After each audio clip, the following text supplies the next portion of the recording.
Have you ever wondered why, in a world where we all bleed the same blood, speak the same laughter and cry the same tears, we still find reasons to divide?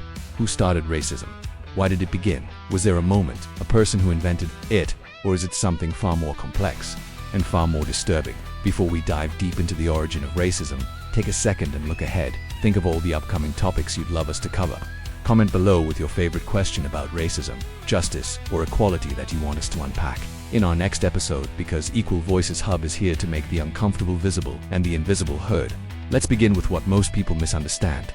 Racism is not a natural instinct. It wasn't born with humanity. It was taught, shaped, manufactured like a weapon. And to truly understand who started it and why it even began, we have to take a painful walk back through time, through power, empire, fear, and greed. Let's rewind thousands of years. In ancient societies, Egypt, Mesopotamia, China, Indus Valley, early African kingdoms, people didn't separate each other by race the way we think of it now. They often saw the world through the lens of tribe, language, culture, or religion, but not race as a scientific or hierarchical concept. Sure, there was conflict, there was prejudice, there was slavery, but it wasn't based on the color of your skin, not yet. So when did it change? The roots of modern racism, the kind that links skin color to status, humanity, and rights, grew most aggressively during the rise of European colonialism. This is where the story turns dark. Imagine it, the 15th and 16th centuries. European empires, Portugal, Spain, later England, France, and the Dutch began expanding across oceans, seizing lands, enslaving people, and building enormous wealth. But to do so, they needed something more than weapons. They needed justification. They needed a story, a lie that would allow them to sleep at night while enslaving, killing, and robbing entire nations. So they invented race. Let that sit for a moment, because it's true. The idea of race as a biological category was not something discovered. It was created, crafted, sold to the world as truth. Early colonial thinkers, priests, philosophers, and pseudo-scientists began describing Africans, indigenous Americans, and other non-Europeans as less evolved, uncivilized, or heathen. They connected dark skin to savagery, to lower intelligence, to animalistic behavior. These weren't observations, they were inventions, and they were repeated so often, they became the foundation of modern racism. And here's the chilling part. It worked. By labeling entire groups as inferior, colonial powers could justify genocide, slavery, and exploitation. The transatlantic slave trade, one of the most brutal and large-scale crimes in history, needed racism to survive. Millions of Africans were kidnapped, shackled, sold like objects, and treated as subhuman, not because of natural divisions, but because of lies dressed up as science and religion. Some of the earliest people to write and institutionalize these ideas were European philosophers and scientists. Carl Linnaeus in the 18th century categorized humans into racial types and described Europeans as intelligent and inventive, while labeling Africans as lazy or careless. Another man, Johann Blumenbach, classified the Caucasian race as superior, a term still disturbingly used today. None of this was based on biology, it was ideology. It's important to pause here and ask, were these men the ones who started racism? Not quite, but they were architects.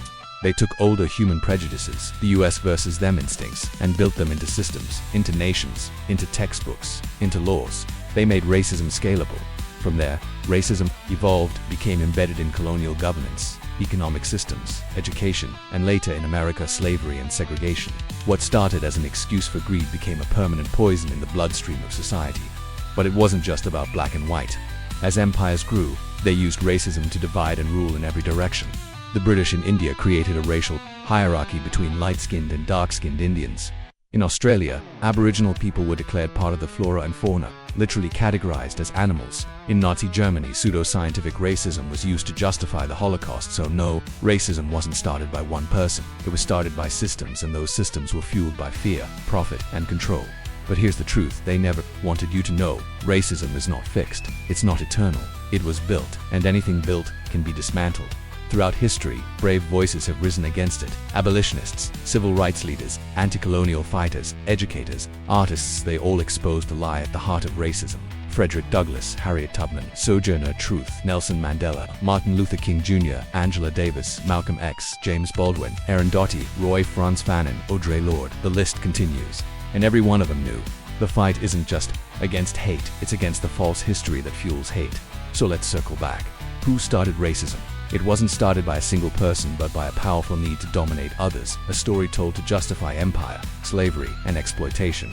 It was born from greed, grown through lies, and sustained by silence. And if there's any story of its invention, it's this: The invention of race as a biological difference, a myth created in laboratories and libraries, not in the heart of humanity.